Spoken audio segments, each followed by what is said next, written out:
engage in other activities. Welcome to the conference. Hello. Hello. Good afternoon, it's Dr. Perkowski. We got to catch up. I know we had some conversations in between there, but I want to see how things are going.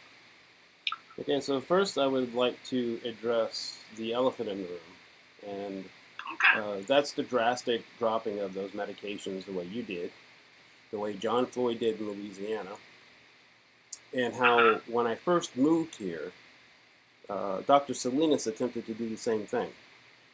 Me knowing that that's not a safe way to do it, but I have medical professionals and doctors in the VA continuously telling me that, oh no, this is the way we do it, and not one person admitted to side effects or withdrawals ever told me. Not one person ever told me that, you know, we're going to go ahead and drop your medication this fast, but just so you know, even if a person's not suicidal, they could actually kill themselves during this process. So you drop the medication, and then you try to immediately go back up when the symptoms you were experiencing were me waking up and going through withdrawal symptoms. So I've done everything in my power for 9 years to try to teach all of you how science actually works and how this kind of stuff works. You know, you don't do the process right, your wine tastes like crap. There's a reason that things have to be done a certain way at a certain time. Just like when medications are formulated, when they're manufactured, they have to go through a very specific process. Otherwise, they come out chemically different. Okay, I understand math. I understand science. I'm actually highly intelligent, and I don't like saying that kind of shit because it's not something people like me enjoy doing. So I've spent most of my life jumping into situations and not even always knowing what I'm doing, but I have faith that I understand how to do things, how to figure things out. That's my faith in myself because it's proven to be pretty good. Now, what I've been trying to explain to all of you for years is that in Colorado, they talked to Jason, who went to them for insomnia. He went to them insomnia because he had insomnia in the Army and it kept getting worse. So when I tried to go to CU and I was taking calculus, writing and rhetoric, and Chinese all at the same time because I was being forced to through the VA voc rehab program. I stopped sleeping because I'm the kind of person who will work problems multiple times until I build up the patterns in my head to understand them. I did the same thing with the Chinese language. I did the same thing with writing and rhetoric. So I stopped sleeping. I already had a sleeping issue, but then I stopped sleeping completely. So anybody who doesn't sleep for an extended period of time will start to exhibit features that a lot of people seem to get confused with bipolar, psychosis, and things of this nature. When you don't sleep for that long, you are in a waking sleep world. It's not based on any reality. So that's a temporary issue from a very specific problem. Now, when I try to give the doctors at the VA in Colorado my medical documentation from the military, I tried to prove to them that what I'm saying is true. All they do is they force me on these mental health medications to try to confuse me into thinking that, oh well, no, this is for mental health, but we're going to teach for your sleep. This is what it's really for. So I've gone 9 years without technically a diagnosis, and you guys have just been feeding me medication. Now, the one thing they did was they didn't just put me on Depakote. They put me on the maximum amount. Which, if you remember, when you and I were speaking, I've told you this multiple times that I don't like it when you guys say, well, you're not at the maximum therapeutic level. Well, that's not how medicine works. You don't do medicine that way because everybody is different. You are prescribing medications that will hopefully change someone's frequency enough so that they can be receptive to the guidance they need to correct their psychology. Because most of the time, it's psychological issues that cause the problem, a misunderstanding. People aren't stupid, they just become stupid because they keep making decisions that do not logically add up to the direction they really want to go. That's ignorance, that's stupidity. It's a fixable situation, but you can lead a horse to water, but you can't make it drink. I'm the guy that's going to try to put salt on the horse's tongue first to see if I can invoke the desire to drink. I'm not making stuff up. So in Colorado, they could have killed me because they took me off of this massive dose of Depakote and other medications, quetiapine, immediately. They just stopped it. And then they're abusing me and forcing me into a mental hospital that they don't even know who the hell I am already. I'm trying to explain to them. And the more I tried to explain to them, the more delusional they thought I was. So I called my sister, who's my emergency contact, and she tries telling them they're making a mistake, and they said, too bad, we got them on a court order. So it takes me 7 days to convince somebody to get me out of there. And like, oh yeah, we made a mistake and let me go home. Well, then they stopped me on all the medications they had me on for 7 days and put me right back on the heavy dose of what I was on. I was shaking for weeks. Now I know why. This trauma is ignited every time I get the gaslighting of me trying to explain to you what really happened to me. There is no reason for you, Dr. Erickson, or anyone else to, in this area, to freak out when a mistake is discovered, because I'm trying to help you understand it's a mistake so that you don't continue to have, be part of the problem. And if I can't, it took me 9 years to get this far. And I cannot stop veterans from this veteran suicide going up if one of the reasons suicide's going up is because we're flip-flopping medications at a dangerous rate. Can't be doing that. And I understand the education process for medications. You learn what you learn in school, and then as you're out of school, all these new medications come out, and then you have the representatives from the pharmaceutical companies coming to you and educating you on their medication, and that is your game plan. That's how you attack the situation. You have to put a lot of faith in these people telling you the truth. Most representatives from medicine companies are just salespeople. Salespeople will say just about anything to get the numbers where they need it so they can make the paycheck. I know I had to do it before in my life. So that is the issue I'm trying to explain. These pharmaceutical companies have billions of dollars in lawsuits that they've settled already. So, me coming after you guys and saying, putting pressure on you is only to give you the ability to start to try to have a way to see things my way. Because you guys were squirming and squirming and squirming and dancing around this real issue. So, all of you wanted me to play fair, but I'm playing fair in a game where it's not being fairly played against me. The Department of Veterans Affairs. Veterans, that is the mission, right? And the fact that I have to convince one of you to call the whistleblower protection hotline to get protection for yourself so that you can report my abuse, so that it can stop, and that we can fix whatever's really wrong in the VA is what we need to do. Because unless you did it on purpose, this is a fixable problem. Because I see this in all the doctors and the providers in the VA. So it does nobody any good to destroy all these lives, put all these doctors out of work, to create a void that we already have a problem with. The proper way to go forward with this, the most logical way to go forward, is to identify the problem, come up with a solution to repair it, and then go forward that way. Sounds reasonable. Okay, so that's all I've been trying to do. So I'm going to apologize for my methods, but I'm not apologizing for my methods. I knew what had to happen, and once we got to the point where the medication came down, and then I felt gaslit by you again because you're trying to force me back up, and I knew what it would do to me. So now I'm trying to level myself out to get to a point where I can better advocate for myself and veterans, because this 9 years of me fighting this war, I've had to know in the back of my head that veterans are dying from this. Veterans are dying because of this.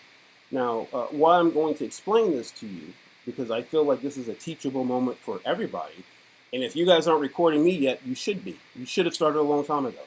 Because you can't understand me and my psychology and my message by 5 seconds on the screen with me, and then you forget about me because you go to the next veteran. You got it stacked up. That's part of the problem as well, right? I'm not a fool. Medication is a process. It's not a destination. It's used as training wheels if you can, and only in very severe situations do you need to medicate really high. We're not all that way, right? And a veteran who, like, I have not served in war, and I'm very fortunate, I believe, to not have had to. I enlisted during war, but I never had to go. So you take someone who's actually been in war, like my brother-in-law. I've had conversations with him where I feel for him and I'm glad I didn't have to experience it myself. Now, you take someone who has a relatively structured constitution, because that's what it requires to be a soldier in that situation. And they've had to pull triggers and watch bodies drop on the other end. They've had to pick up body parts of their friends. They have all these things that are being suppressed and controlled because that's just the way they survive. Now, you take one of these individuals who may be depressed or whatever, and then you try to force an enormous amount of these medications on them, or flip-flop them really fast. You take a strong individual's ability to package the things that are suicide promoters, and they're able to package away because that's the only way they can survive. And then you create a chemical imbalance in their mind, and those things become loose. They start experiencing them again, and then that's when the real fucking problem happens. That's when, oh shit, like they've had enough, or they're like me and they're getting gaslit, they're being abused because they know that the doctors are making a perpetual mistake by just believing they're fixing something that nobody ever really evaluated in me. So you understand that. I was never, ever, ever adequately evaluated. Medical documentation from the military was never looked at. My sister, who was my emergency contact, the person I grew up the closest with as children, none of these things were consulted. Now, if Secretary McDonald hadn't been fired, his office was already working on the inquiry. And then the cover-up in Colorado started immediately, right? So then by the time I get out of there and I'm they're trying to cover it up while I'm dealing with some shit because I'm chemically imbalanced from what they just did to me, on top of the abuse. And I didn't sleep while I was in there for the 7 days. So I was really fucked up. They did it to me, right? And since then, I've had something called sexual dysfunction. And it's caused from stopping and starting medications rapidly, which is normally supposed to be the patient's fault, but I'm learning that's not the case. Patients do that. Oh, I don't use fucking medication. And, I understand that thinking. But it's not always because they just don't want to take it. It's sometimes because they don't need it. And sometimes it's because they don't understand that they need it.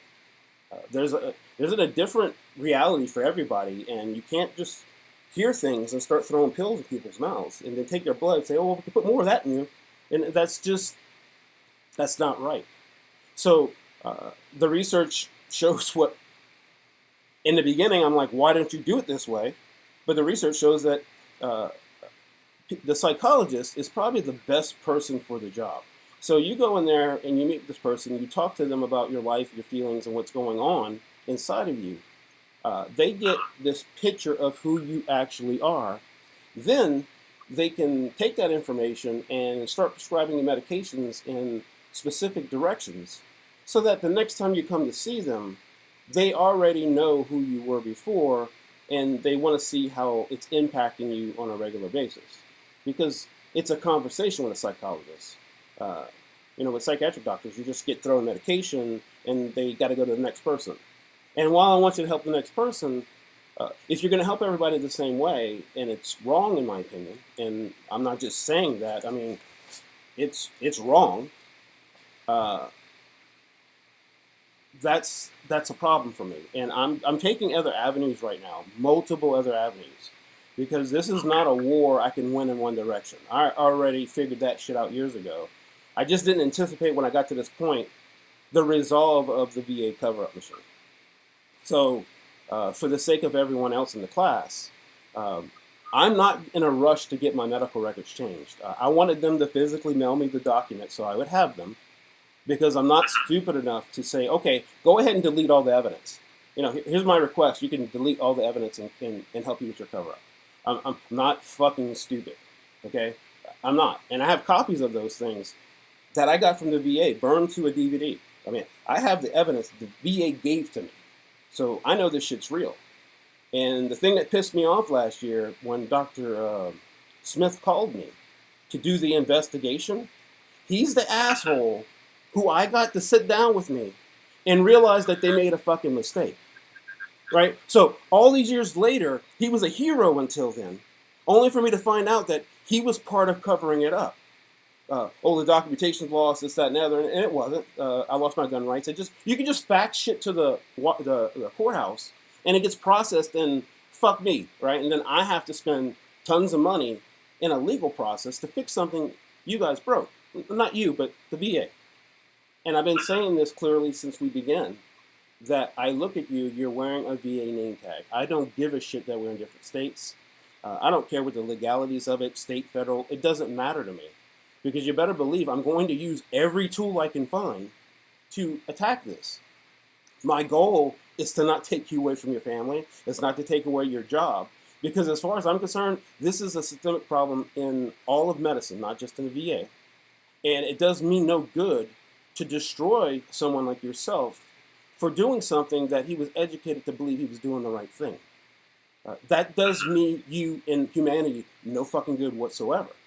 So if I can educate and you guys actually participate in this process with me, maybe we can get everybody educated, not just in the VA, but in the civilian world, because this is the fucking real problem. And we're trying to medicate out another issue, which is caused by social media. I don't know, I don't pretend to understand you because you understand me about as much as I understand you. I do most of the talking, which is fair. That's a fair way to come up with a conclusion.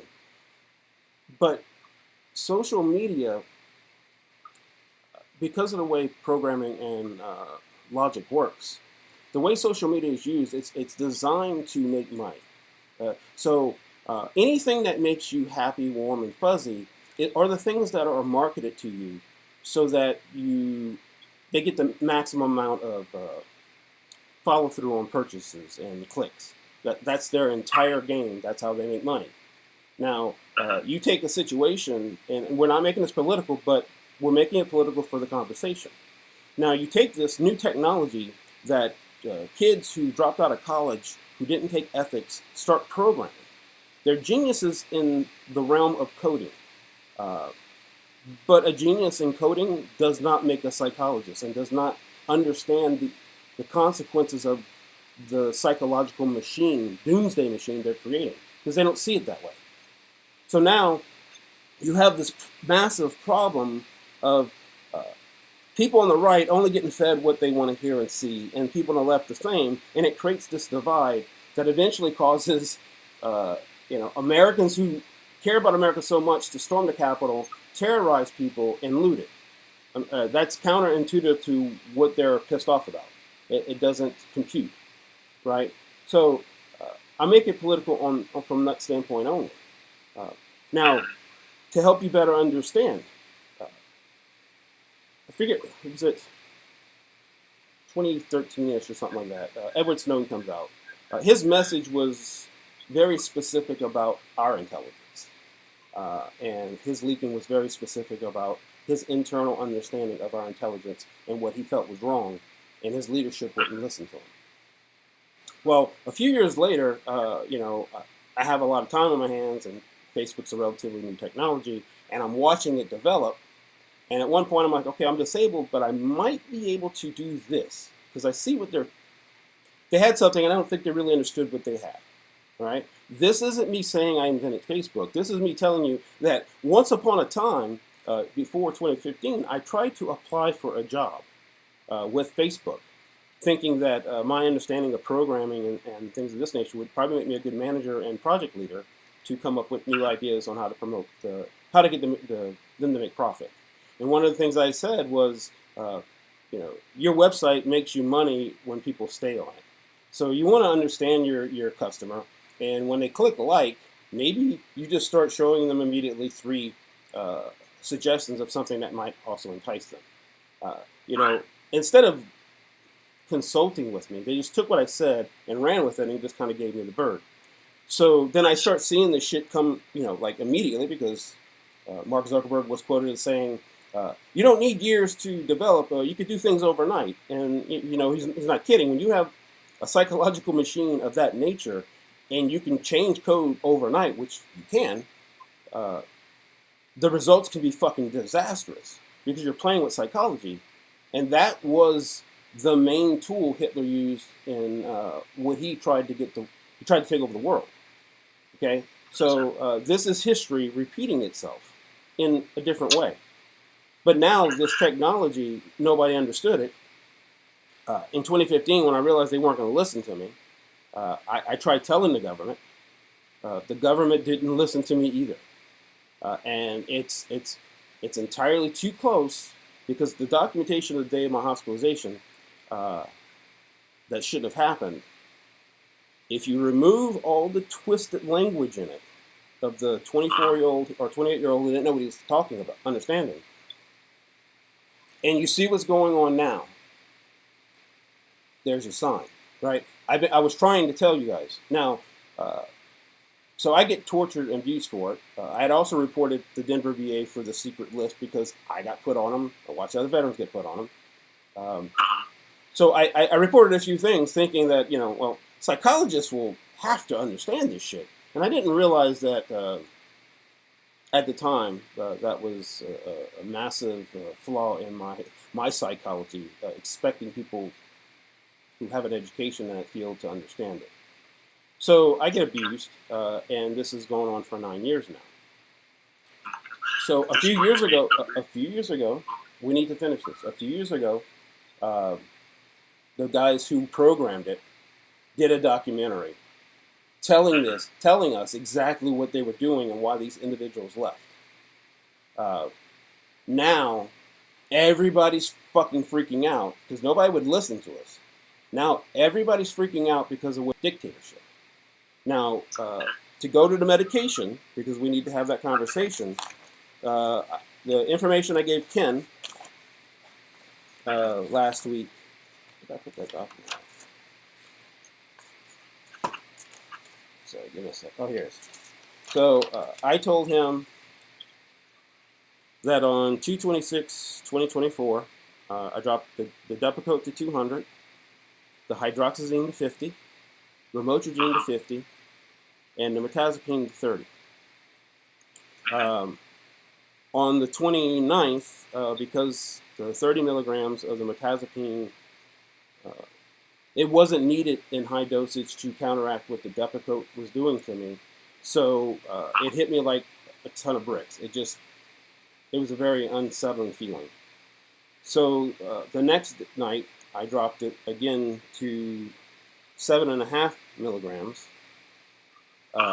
And the next day, even still, I felt a little drunk. By the way, it was making me drink. Now I know it was. And I never used to drink.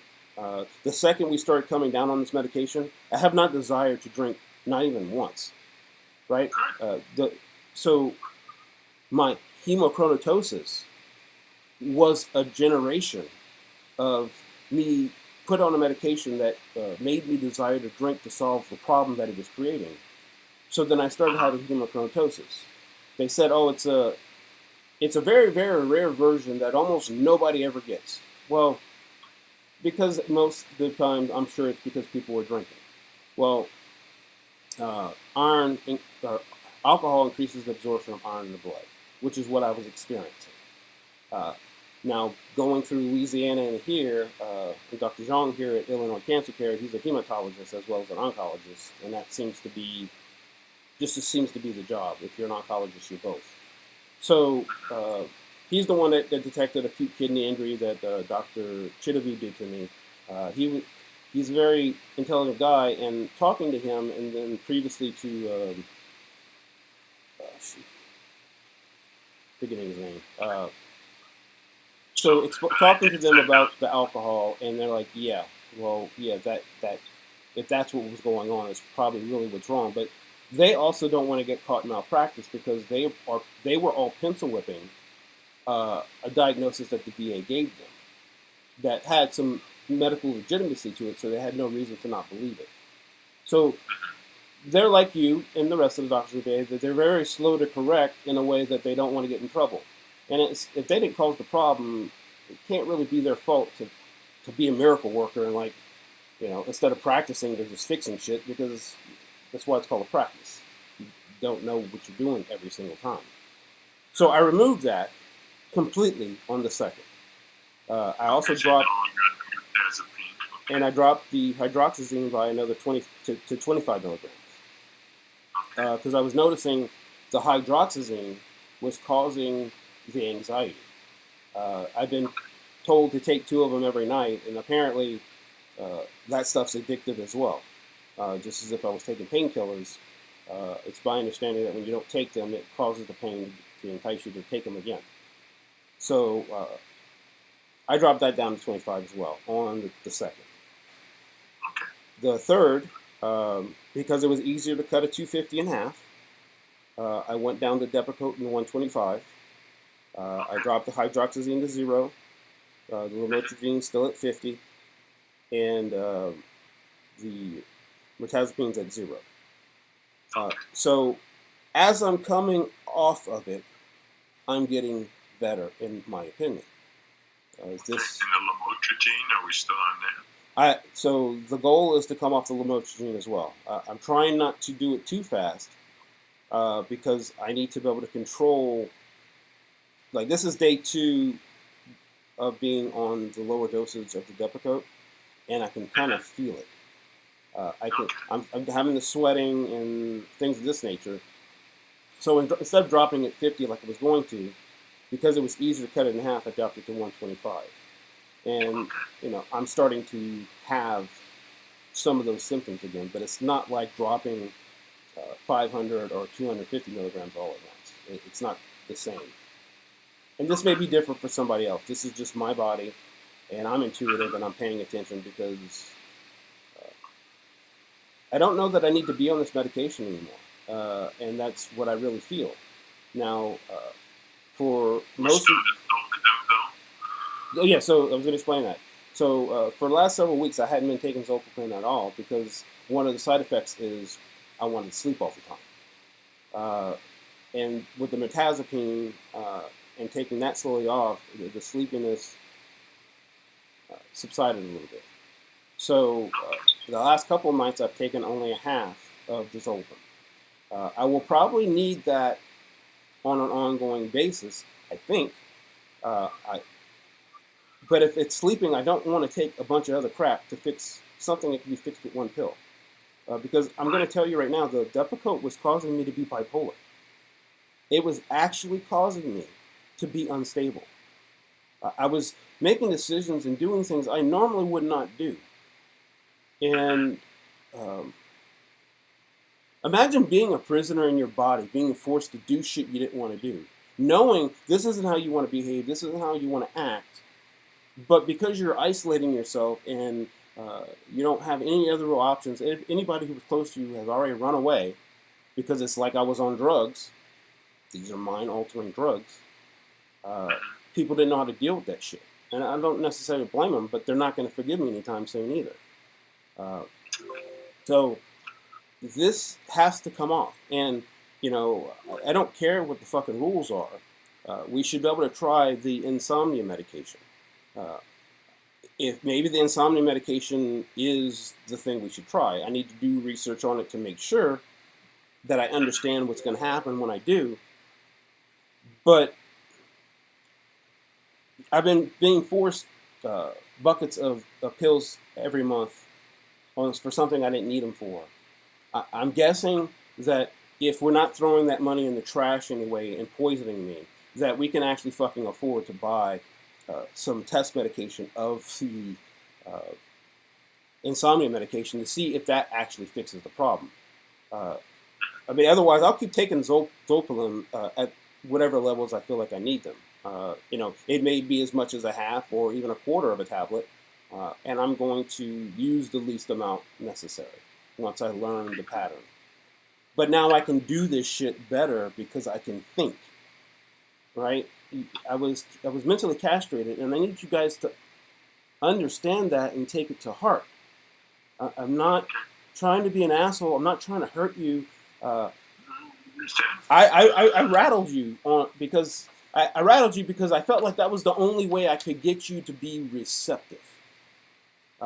Because I got tired of getting the calls from Suicide Network because people are reporting me for suicidal tendencies and disturbedness. That shit got old. That's been going on for years. And then I started getting random ones from other states, like Virginia, VA. That shit's bullshit. That is retaliation upon me. That is threatening to me. I'm sure that a couple of these calls I've had during my campaign were more involved in either investigating me or covering up the VA's mistake than who they said they really were. Because some of the stuff they said sound like bullshit, but that's just people sometimes At this too. point, I need to wrap things up because I got another vet waiting for me. But I understand. we will continue, and I'm glad to hear that you're taking control of your own medications. Well, because now I'm allowed to. You remember last time you were like, no, this is my opinion and you're going to just change. Because I'm allowed to now. I had to do some shit to make sure that I could. And now I'm taking control of it because I'm the only one apparently qualified to do it. I'm trying to help. You could take this shit with a grain of salt and keep doing what you've been doing. But just know that I'm already tapping into other resources. And one of them is going to let me use my hour-and-a-half recording of them to give it to other sources. So I don't have to keep explaining this crap over and over again. So you guys need to sit down and read what I gave you and come up with a new game plan because veteran suicide's higher than it should be. And I just explained to you why. So no hard feelings. I'm not trying to hurt you. But you guys need to get some act right, or I have no choice but to make sure you guys can't do this to anybody else. This is democracy. This is changing things without destroying things. I'm trying to do that. So, like I said, I need to get going all right. because I got another vet waiting. I understand. Good to talk with you, sir. All right, We'll you talk take care. again. Bye.